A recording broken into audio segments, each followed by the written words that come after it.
Anasema anzilun, ninashuka mimi kutoka katika ule ubongo wake, wa askunu alkhisiyatain. Anasema yeye anashuka moja kwa moja kwenda kukaa katika khisiyatain.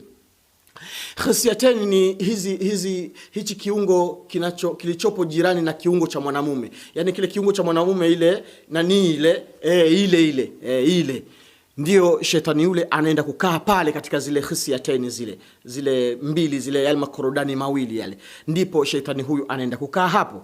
Anasema wa askhinuhum.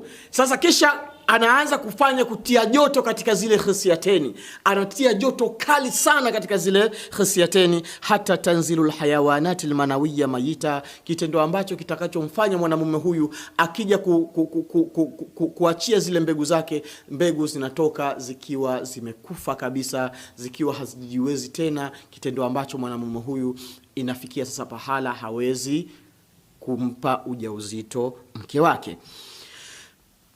Kwa hiyo hayo yakaweza kujiri kama hivyo yalivyojiri. Kwa hivyo shekhe akaweza kumfanyia kisomo. Anasema akamfanyia kisomo cha maana kabisa. Anasema lakin akhir at-tahlili ya an-nasrani yadhhabu an yudhkar an nasabat al-hayawanat al-manawiyya 10 malayina hayawanati, idhan anta kadhab.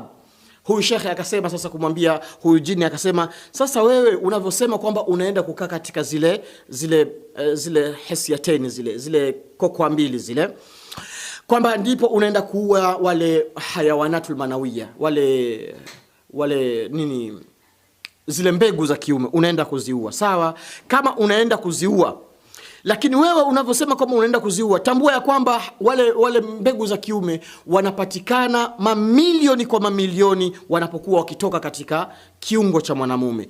Hivyo wewe utakuwa ni muongo, umewezaje kufanya hivyo? Aljinnu, yule jini akajibu, ana lastu kadhab, mimi sio muongo kabisa. Wakarrara tahlili lahu litaakidi mina kalamihi. Yule shetani akaendelea kusisitiza, akasema mimi hiyo kazi naiweza, hata kama zingekuwa ni mbegu mabilioni kwa mabilioni, yeye anaweza kuziteketeza mbegu zote hizo na zikaweza kufa kabisa, na mwanamume huyu akakosa